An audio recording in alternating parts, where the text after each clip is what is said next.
Excelente amigos. Ahora vamos a continuar justamente con la planificación de este curso, específicamente en la importación de datos.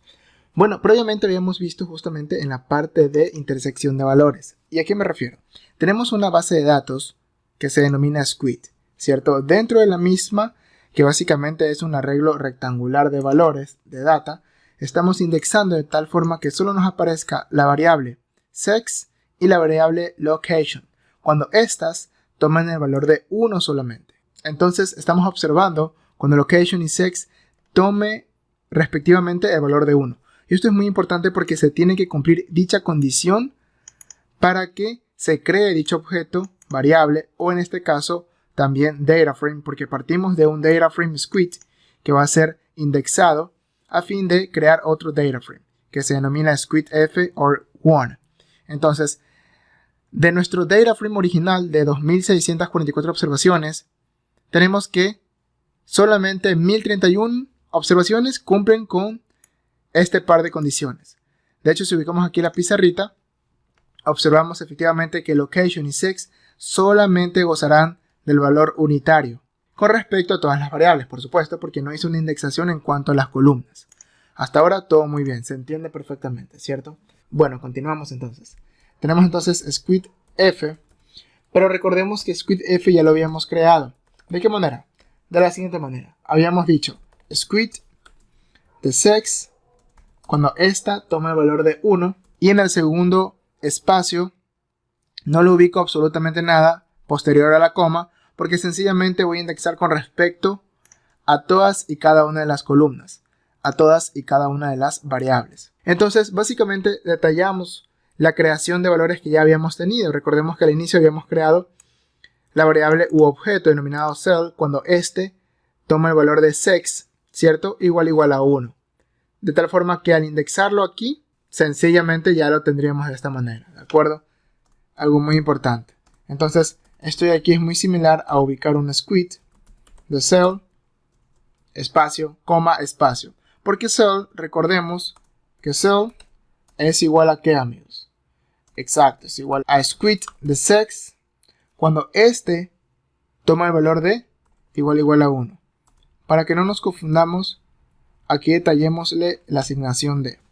Entonces es exactamente lo mismo. Lo podemos ubicar de esta manera y observamos que a pesar de que ejecutamos dicho código, dicha línea de código, no cambiamos aquí absolutamente nada porque sigue siendo lo mismo. Ahora bien, vamos a crear otra variable que se denomina squidf1. Perfecto. ¿Qué hacemos aquí? Vamos a indexar de la data previamente creada denominada squidf. Entonces indexamos con respecto a squidf. Por supuesto, la data que habíamos creado previamente, que sencillamente es un data frame.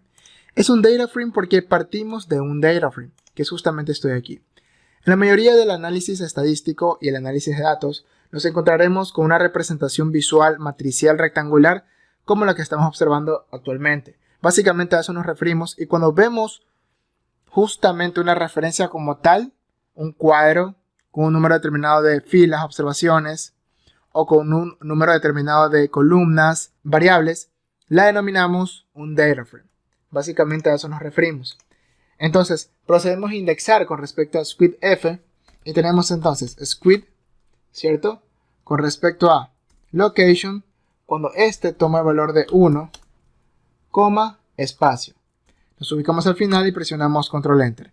Tenemos entonces squid f1 y bueno, podemos notar que obviamente cambia la sintaxis y podemos notar que obviamente disminuye el número de observaciones porque tenemos de 1402 a 1991, es decir, 1991 observaciones cumplen con dicha condición cuando location toma el valor de netamente 1, ¿cierto? Básicamente a eso nos referimos y efectivamente es lo que tenemos aquí. Ahora, nótese algo muy importante. Es cierto que yo solamente deseo que dicha base de datos denominada squidf1 se la muestre solamente si cumple con esta condición. Esta condición que tenemos aquí. Squid de location igual a 1. Pero observamos aquí que tenemos un 3. Más abajito también tenemos un 3. ¿Por qué? Porque si estamos indexando con respecto a squidf, ¿cierto? la base de datos que tenemos aquí justamente en pantalla, SquidF. De igual manera debemos indexarlo aquí, de tal forma que sea Squid, no Squid, sino SquidF. Nos ubicamos al final y presionamos Control Enter. Ahora sí, de 1402 observaciones tenemos 1031 observaciones. De tal forma que observamos aquí en Location y netamente nos aparece el valor de 1. No podemos indexar con respecto a una primera variable o objeto, en este caso arreglo rectangular, un data frame, SquidF, y aquí ubicar otra base de datos. No tendría sentido porque estoy indexando SquidF, chévere, pero cuando SquidLocation toma el valor de 1, al cumplirse esta condición no se la cumple a cabalidad. ¿Por qué? Porque esto de aquí está encerrado dentro de esta base de datos denominada SquidF. Básicamente a eso nos referimos, ¿sí? Entonces indexamos con la respectiva base de datos, que en este caso vendría a ser SquidF. Presionamos Control Enter y nos aparece en detalle toda la estructura y representación